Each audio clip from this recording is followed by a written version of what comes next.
In case you guys hadn't been able to tell, it's actually getting pretty late because I'm trying to get all this done. Welcome, everybody, and these are my opinions on the announcements for Overwatch. So people might remember in the podcast, or you could see my opinions on the opening ceremony.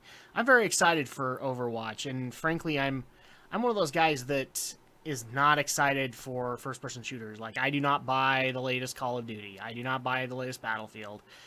I only pick up shooters when I think there's something unique about it. So, like, for example, I have Portal 1 and Portal 2. I have Bioshock 1, but not 2. But I also have Bioshock Infinite. So, it's rare when I actually pick up a shooter, and it's got to be for the right reasons. Like, I'm not a big multiplayer guy, but if you can give me enough of a stick, then it might actually work. So, Overwatch got announced last year, and as far as I am concerned, Pixar still needs to do a movie for it, because it was that good. But I was obviously psyched, and it was a first-person shooter, and that just blew my mind. It was a team shooter. So basically, it's Team Fortress 2, I know, has been compared. The Gearbox equivalent Battleborn is very similar. That's what Overwatch is. And I've been watching as the new heroes got announced. So Zarya, McCready, and Lucio, and Roadhog, and Junkrat got announced. But unfortunately, I was not able to get into the Overwatch beta, at least not yet. And I've actually written Blizzard and said I would love to be able to get access to this. I will give you an honest appraisal of where your game is at if you let me in. And so that hasn't happened yet, but I'm really hoping that I actually do get in. And I can't even believe I'm saying that because it's a multiplayer shooter, and I'm not usually into those kinds of games. That being said, there were a couple of new announcements at BlizzCon 2015 for Overwatch. One of the new maps was announced. It is Hollywood. I actually made the mistake on the opening ceremony. I thought it was Russia, but no. Volskaya Industries is the Russian map, and it got announced, or it's in the game, or it's in the beta. The Hollywood map is very different, and apparently at least one team will protect the notorious director, Halford Glitchbot. I love the name, and I also love the fact that they're finding little ways here and there to put their Blizzard stamp in the world. So, like, I guess right outside of Halford's office, there's an RV that is Tyrael branded, and I got a kick out of that. So the new map looks really, really good. We haven't seen an image of Halford Glitchbot. I would love to see what he looks like, but I have a feeling that won't be shown until we actually get into the game, or we get it into the game. But the biggest announcement was obviously the 3 new heroes that they had to announce, rounding out the roster to 21. The first one is Mei, and Mei is a Antarctic explorer, and apparently she... the story is a little unclear with some of these characters, but she's an Antarctic explorer. She was frozen for a while, and then Overwatch brought her out, and now she is actually trying to go around the world to get all the eco-watch posts up again. So she's basically built in a lot of ice-based attacks. I can't remember what her solid role was, but she's got a lot of icicle-based attacks, freezing your enemies, creating ice walls so that you can get your Widowmaker or your Tracer up into perches so that they can do more damage. The other thing, too, is that she can create, like mages in World of Warcraft, she can create an ice block to help her defend against big attacks. And overall, the look of her, too, is really good. In fact, one of the concept art pieces that I like to bring up, or that I brought up on Geek News, really looks to me like Blizzard is really beginning to learn their lesson with not having typical female figures. The 2 other examples that can be made, and I'm glad that Aldo made this comparison because I completely forgot about Zarya. Zarya is another perfect example of this, where they're trying to, go with bulkier, more muscular women. Sergeant Hammer in Heroes of the Storm is also another example. And Mei, I would actually like to say, is also an example, because she does kind of have that chunky kind of exterior, and part of that, I think, is just because she's used to Arctic climates, so she's used to having at least a little bit of girth. So I love the imagery that we've gotten with Mei, and I look forward to playing her in the beta. in all of her mechanics.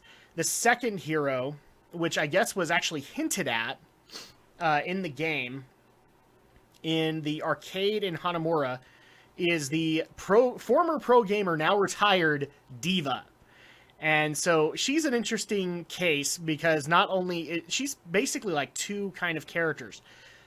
She dons a mech suit for most of it, and she's kind of a big, bulky kind of tank character where she can take a lot of damage and do a lot of punishment, or at least defend from a ton of punishment. But she also has the option to, like, her ultimate ability is to send her mech suit out to self-destruct. And then at that point, she is on her own. She's outside the mech suit, but she still has a pistol, kind of like a Samus Aran or something like that. But if you wait enough time, you actually can't. The ultimate is to get the mech back. So, my thoughts on Diva, and I'm going to try and put up the concept images up here. I still hold true to my thoughts on the matter that the flight suit and the mech are very reminiscent of other games. And I get that Blizzard has put their own level of polish on it. I'm not saying that they outright plagiarized, but it's obvious like where their inspiration came from, at least to me. So I love Diva. I love the idea that it's a pro gamer, a former pro gamer that is now not part of Overwatch, because at this point Overwatch is done, but is actually trying to aspire to Overwatch's goals.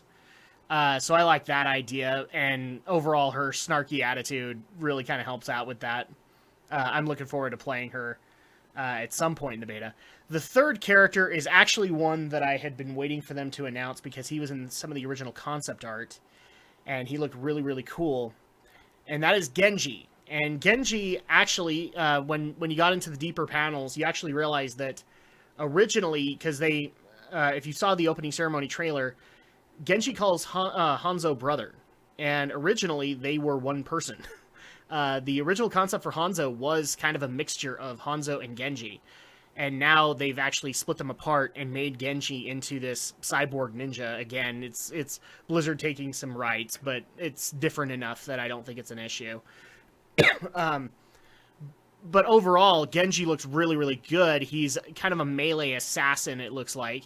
So he can have projectiles. He tosses his little shuriken, but a lot of his stuff is actually based more up-in-your-face melee combat as a ninja. In fact, his ultimate is to pull out his sword and start cutting people down. So overall, like, if I were to say that there was a favorite of the new three, it would be Genji, just from his solid look, and probably a close second would be Diva. So I like the overall look of it, especially since he has been being teased since the original Overwatch trailer.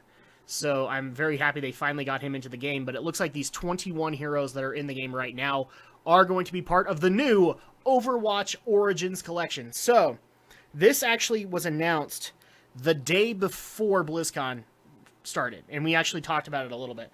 The Origins collection is roughly all 21 heroes with some skins, with some additional stuff for other Blizzard games. So, for example, like we said in Heroes of the Storm, that's how you unlock Tracer in Heroes, is you have to have Overwatch Origins collection, or the collector's edition of it. But the other big announcement was obviously that not only is it a PC game, but it's also coming to consoles. By consoles, I mean PS4 and Xbox One. So that was a big announcement, because this is now the second game right now that Blizzard has on consoles. Originally, they just had Diablo, and then Reaper of Souls came out to consoles, but now we actually have Overwatch as well, and I think that actually is to their benefit. And I love also the fact that the communities are separate, so that just in case the Xbox One needs its own personal maintenance, they can attend to it. Aside from that, the Collector's Edition also had some unique stuff to it, including a visual sourcebook, which is what a lot of people want, because the biggest question that got brought up at both Overwatch panels that I watched was story.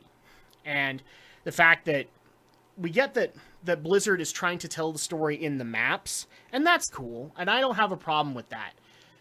But this is one of those games where it would be really great to have some kind of outside source to tell the story of Tracer, or to tell the story of Winston. And they haven't really elaborated on that aside from little intro trailers to the Overwatch characters. But thankfully, at the World of Overwatch panel, Chris Metzen actually came out and said, yes, we have plans to work that out. And this is a great idea, in my opinion.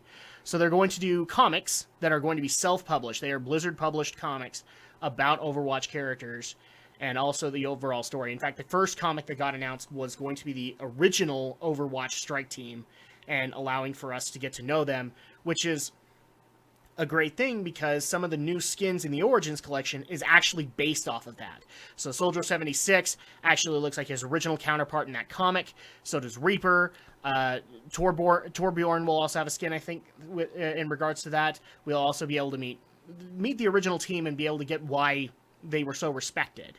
So I like that idea. I also like the idea of visual shorts or animated shorts. Specifically, the one that they kind of showed was, again, in the CG engine, trying to tell the origin story of Winston.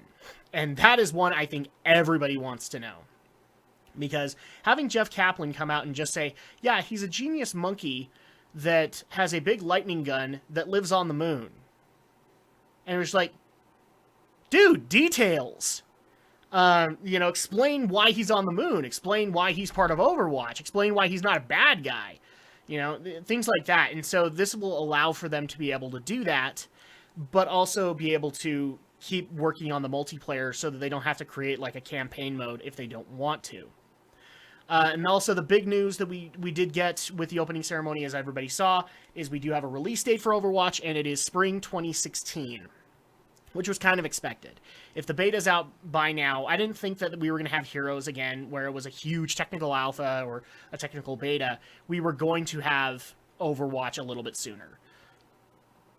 So I'm very happy that we're going to be getting it sooner. Especially since I want to be able to get my hands on it, but I also think that this is going to be a lasting franchise for Blizzard. The other thing that was a little shocking, though, is where a lot of people speculated that Overwatch was going to be free to play, like Heroes of the Storm and Hearthstone. That is not the case. So you will be paying $40 for the Origins collection for all 21 heroes, and then it looks like from here on in, you will be paying DLC. So if they add new characters, you'll be paying for them. Do I think that's a good or a bad idea? It's too soon to tell at this point. I think the popularity of Overwatch will dictate that. If we find out that a good couple of months from now, it gets really, really boring and really easy to burn out on, then that's going to be a problem. And DLC characters aren't going to be enough. They might actually need to add a campaign mode. But if they can actually keep this momentum going and it is just that engaging and they can add more maps to it and make it even more engaging, then I don't think they'll have that problem. I actually think Overwatch is off to a great start as far as hype. So I'm personally looking forward to spring 2016. If I don't get into the beta by then, I will at least be able to do a physical review of Overwatch. But that's pretty much all I can put as far as my opinions on the matter. The 3 heroes are awesome. The Hollywood map looks great. I love the fact that they're finding ways to tell stories outside of the game. And overall, I think they're in a good direction right now with Overwatch. But until I get my hands on it, I can't officially say this is a good game or a bad game. But that's going to go ahead and do it for my opinions on Overwatch. Now, I've got one left. And I might get it out tonight. I might get it out tomorrow. I don't know. And it's going to be strictly Warcraft. We're going to merge the movie in with the expansion. But stay tuned until next time when we tackle World of Warcraft Legion along with Warcraft